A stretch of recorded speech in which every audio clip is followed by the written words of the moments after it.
नमस्कार दोस्तों, आप सभी का स्वागत है आज के पोस्ट मार्केट एनालिसिस वीडियो में। आज है ट्यूसडे और डेट है 28 अक्टूबर और आज हम बात करने वाले हैं आज के पूरे मार्केट एक्शन की। तो भाई लोगों, आज का सेशन एकदम वॉलेटाइल, दोनों साइड का धमाका, हाई वॉलेटिलिटी और एकदम रोलर कोस्टर जैसा ट्रेडिंग डे। तो भाई लोग बिना देरी के वीडियो में आगे बढ़ते हैं। और भाई लोग एक इंपॉर्टेंट बात, अपने इस चैनल पर 10,000 सब्सक्राइबर्स कंप्लीट होने में बस 500 सब्सक्राइबर्स बाकी हैं। तो भाई लोग जल्दी से सब्सक्राइब कर लो और भाई लोग कमेंट करके बताओ आज आपका प्रॉफिट हुआ या फिर लॉस, कमेंट जरूर करना। तो भाई लोग सबसे पहले बात करते हैं निफ्टी की। आज मार्केट ने ओपन किया लगभग 25,939 के आसपास। ओपनिंग के तुरंत बाद मार्केट ने एक शार्प सेलिंग फेज दिखाया और प्राइस डायरेक्टली स्लिप हुआ अराउंड 25,820 के जोन तक। ये जो फॉल था वो क्लियर था, एक्सपायरी अनवाइंडिंग और शॉर्ट प्रेशर के कारण था।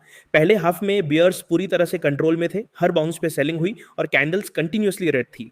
लेकिन जैसे ही मिड डे के बाद मार्केट ने 25,820 के आसपास एक सॉलिड बेस बनाया, बायर्स ने एग्रेसिवली शॉर्ट कवरिंग स्टार्ट की।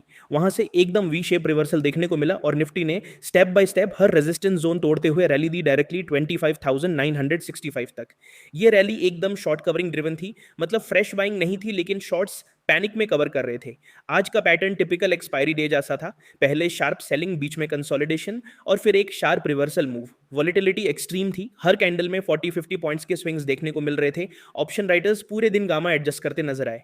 निफ्टी क्लोज हुआ लगभग 25,965 के आसपास, मतलब लो से लगभग 150 प्लस पॉइंट्स का बाउंस। मार्केट ने क्लियरली अपना शॉर्ट टर्म बेस कंफर्म किया है 25,820 के आसपास, लेकिन भाई अभी भी एक क्रूशियल रेजिस्टेंस पेंडिंग है, 26,000 का लेवल।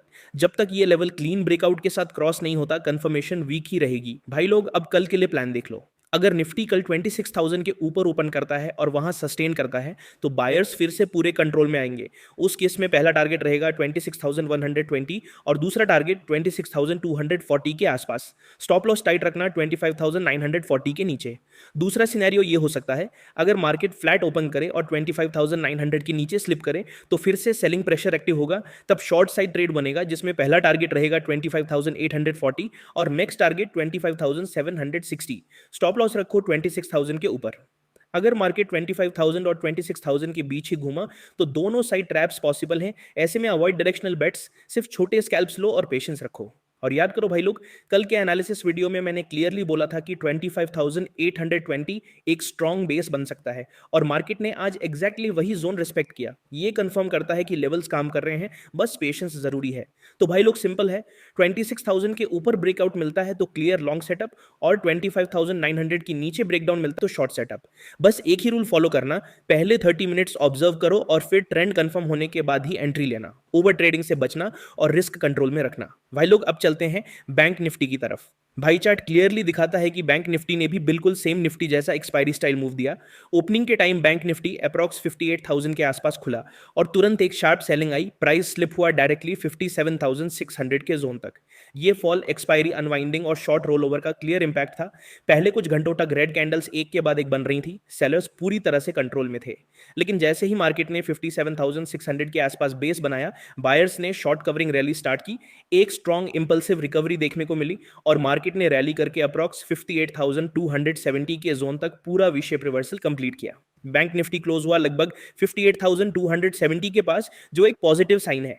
लेकिन भाई अभी भी एक क्रिटिकल रेजिस्टेंस बाकी है 58,300 के ऊपर। जब तक इस लेवल का क्लीन ब्रेकआउट नहीं मिलता, साइडवेज और चॉपी मूव पॉसिबल है। भाई लोग अब कल के लिए बैंक निफ्टी का प्लान सिंपल और क्लियर रखते हैं।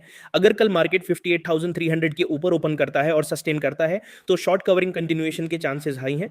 उस केस में पहला टारगेट होगा 58,480 और दूसरा टारगेट 58,620। स्टॉप लॉस रखो 58,150 के नीचे। अगर प्राइस स्लिप करे और 58,000 के नीचे जाए तो फिर से वीकनेस ट्रिगर होगी। उस केस में शॉर्ट साइड सेटअप बनेगा, जिसमें पहला टारगेट रहेगा 57,840 और नेक्स्ट टारगेट 57,650।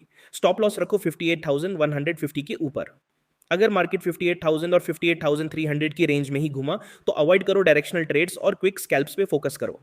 आज का बाउंस एकदम क्लासिक शॉर्ट कवरिंग मूव था। फ्रेश बाइंग तभी कंफर्म होगी जब 58,300 के ऊपर वॉल्यूम के साथ ब्रेकआउट मिलेगा। फिलहाल मार्केट रेंज बाउंड फेज में है, लेकिन सपोर्ट क्लियरली बना है 57,600 के आसपास। तो भाई लोग यही सिंपल रूल फॉलो करना, ब्रेकआउट और ब्रेकडाउन का वेट करो, ओवर एंटिसिपेट मत करो। कल के लिए फोकस हमेशा फर्स्ट 30 मिनट्स के प्राइस एक्शन पे रखना। भाई लोग अब चलते हैं सेंसेक्स की तरफ। ओपनिंग हुई अराउंड 84,625 के आसपास और ओपनिंग के तुरंत बाद शार्प सेलिंग आई। प्राइस सीधा स्लिप हुआ 84,150 के जोन तक। अर्ली सेशन में मार्केट पूरी तरह से प्रेशर में था, रेड कैंडल्स कंटिन्यूस थी और हर बाउंस सेल हुआ। ये क्लियरली प्योर बियरिश सेंटीमेंट का साइन था, लेकिन मिड डे के बाद बायर्स ने कम बैक किया। अप्रॉक्स 84,150 के बेस से बायर्स ने मोमेंटम पिक किया और एक strong V shape recovery start की। मार्केट ने रैली करके 84,711 तक मूवमेंट दी और क्लोजिंग भी वहीं के आसपास हुई, मतलब डे लो से लगभग 550 पॉइंट्स का बाउंस। ये रिकवरी स्मूथ थी इंपल्सिव कैंडल्स के साथ और हर पुल बैक बाय हुआ। अभी के लिए शॉर्ट टर्म बेस कंफर्म हुआ है 84,150 के जोन में और बायस थोड़ा पॉजिटिव साइड पे शिफ्ट हुआ है, लेकिन अभी भी रेजिस्टेंस स्ट्रॉन्ग 84,800 से 85,000 के जोन में। भाई लोग अब कल के लिए प्लान देखो। अगर सेंसेक्स कल 84,800 के ऊपर ओपन करे और सस्टेन करे तो कंटिन्यूएशन मूव मिल सकता है। फ्रेश बाइंग आएगी और पहला टारगेट होगा 85,000, दूसरा टारगेट 85,180। स्टॉप लॉस रखो 84,600 के नीचे। अगर मार्केट फ्लैट ओपन करे और 84,600 के नीचे स्लिप करे तो शॉर्ट साइड प्लान बनेगा। पहला टारगेट रहेगा 84,400, नेक्स्ट टारगेट 84,200। स्टॉप लॉस रखो 84,750 के ऊपर। अगर मार्केट 84,600 और 84,800 के बीच ही घुमा तो अवॉइड करो डायरेक्शनल पोजीशंस और सिर्फ क्विक स्कैल्प्स करो। ओवरऑल आज सेंसेक्स ने पहले प्रेशर दिखाया, फिर रिकवरी की और क्लोजिंग एक पॉजिटिव टोन के साथ दी। कल के लिए की लेवल क्लियर है। 84,800 के ऊपर ब्रेकआउट मिलता है तो बुलिश कंटिन्यूएशन, वरना 84,600 के नीचे सेलिंग प्रेशर वापस आएगा। डिसिप्लिन और पेशेंस दोनों जरूरी है। भाई लोग अब थोड़ी न्यूज़ की बात कर लेते हैं। तो भाई लोग आज मार्केट में दो बड़ी खबरें थी। सबसे पहले बात करते हैं एमसीएक्स की। एमसीएक्स के सिस्टम में एक मेजर टेक्निकल ग्लिच आया, जिसके चलते ट्रेडिंग पूरे 4 आवर्स तक डिले रही। नॉर्मली ट्रेडिंग 9 बजे स्टार्ट होती है। गोल्ड और सिल्वर फ्यूचर्स में ओपनिंग के बाद 1% तक का डिप देखने को मिला। एक्सचेंज ने कहा है इशू फिक्स कर दिया गया है और इन्वेस्टिगेशन चल रही है। ये इंसिडेंट एक रिमाइंडर है भाई कि टेक्नोलॉजी और ट्रेडिंग इंफ्रास्ट्रक्चर दोनों इक्वली इंपॉर्टेंट हैं। अब दूसरी खबर, फॉरेन इन्वेस्टर्स ने इंडिया के गवर्नमेंट बॉन्ड्स में रिकॉर्ड इन्वेस्टमेंट किया है। टोटल ओनरशिप अब 6.8% तक पहुंच गई है। ये राइज इंडिया के ग्लोबल बॉन्ड इंडाइसेस में इंक्लूजन और स्टेबल रुपी के कारण हुआ है। इसका इफेक्ट ओवरऑल सेंटीमेंट पे पॉजिटिव है और लिक्विडिटी भी स्ट्रांग बन रही है। तो भाई लोग एक तरफ एमसीएक्स ग्लिच ने थोड़ा टेंशन क्रिएट किया, लेकिन फॉरेन इन्फ्लोज ने मार्केट सेंटीमेंट को बैलेंस रखा। ओवरऑल इंडिया के लिए स्ट्रक्चर अभी भी स्टेबल और पॉजिटिव दिख रही है। तो भाई लोग अगर आपको वीडियो पसंद आया हो तो वीडियो को लाइक करो और चैनल को सब्सक्राइब कर दो। और भाई लोग अगर आपने ऑफिशियल टेलीग्राम चैनल ज्वाइन नहीं किया हो तो लिंक डिस्क्रिप्शन में है, वहां आपको हर दिन मार्केट अपडेट्स और मॉर्निंग लेवल्स मिलते हैं। तो भाई लोग मिलते हैं कल प्री मार्केट वीडियो और लाइव स्ट्रीम में। तब तक के लिए जय हिंद, जय भारत।